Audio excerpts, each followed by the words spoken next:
kept secret in all of basketball that Deandre Ayton was going to be the #1 pick in the draft. Even though you knew it was going to happen, Deandre, what was it like in the moments right before your name was called?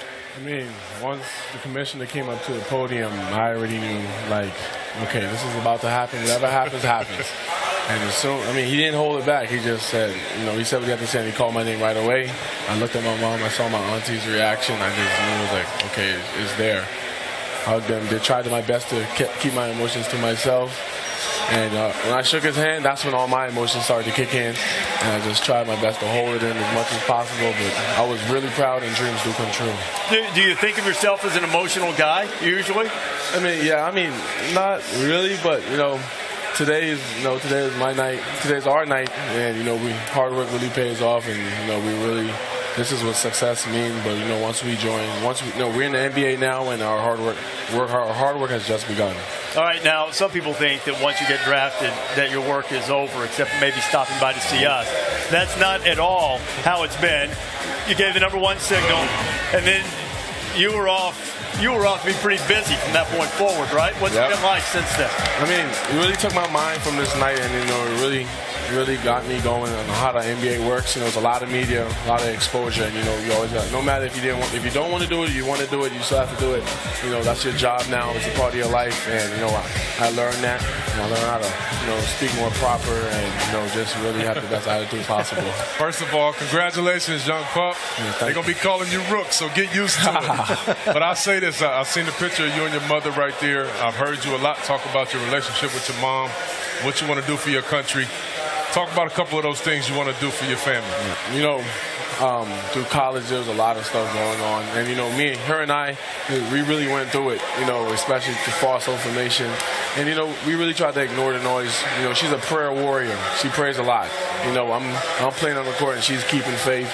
And, you know, back home, I'm representing the whole nation. You know, in my jacket, I have Nigeria, Jamaica, and the Bahamas. I'm not only a Bahamian, but I'm also Nigerian and Jamaican.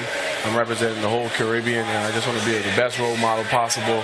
And I want to give back and do all the camps, do stuff that those players that came to the Bahamas, how they inspired me. I want to do the same as well. That's right. That's right. You know, Deandre, we talk a lot about the new NBA being a perimeter-oriented game. Do you think with your skill set, your size, your athleticism, that you can be a dominant big man and take the NBA a little bit more toward yes, big guys again? Most definitely, you know, but I'm never going to change the game to where I have to come outside and fall in love with the jumper. I just want to stay down low and, you know, be as dominant as possible in the game, in every game, to stay down low and then stretch the floor later on in the game. Like my coach used to say, if it's not broke, don't fix it. You know, I want to stay down there, be dominant, especially on the glass, and be the best two-way player I can possible. What do you think, Deandre, about the maybe some mild criticism saying, well, does he block enough shots? Do you see yourself as being an elite rim protector in the NBA? Most definitely. I haven't had the exposure in college to really guard big men, or, you know, the big men that I guard haven't really touched the ball or really did what they're supposed to do. I mean, I've guarded a lot of guards. Coach Miller really can really slide my feet, so I've been guarding guards for the whole season, so I really haven't had that experience and exposure to really be down low all the time. You know, Dusan Rishtik had down low, and I had the perimeter. So, I mean, I'm sure Coach Igor would really teach me how to do verticality and all those type of things.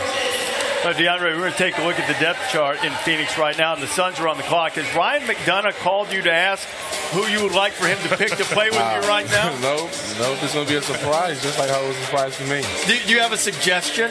I mean, I don't know who's up right now. So, I mean, Aaron Holiday. Has he been picked Aaron up? Holiday's still available. I mean, he's a great point guard. I would love to play with Aaron Holiday. He's very smart. He took over UCLA. Playing against him, he's so vocal.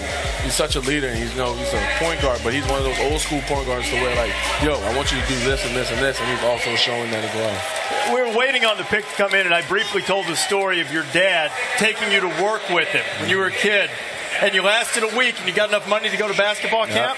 Yep. You think that investment has paid off pretty well? That was the best investment I've ever had. You know, I didn't want to go at first. My mom wanted me out the house. She's like, you need to go work with Dad to register for this camp. And here I am today. That camp really opened up the biggest opportunity for me.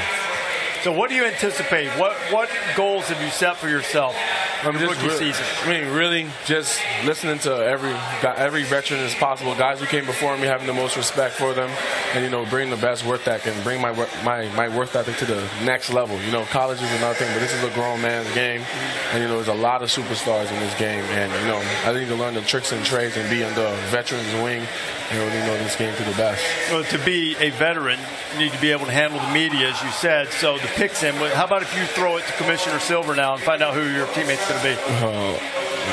All you got to do is say the pick is in. Here's Commissioner Silver. I mean, hopefully they're on holiday. All right. Here we go. Let's see if Deandre's right.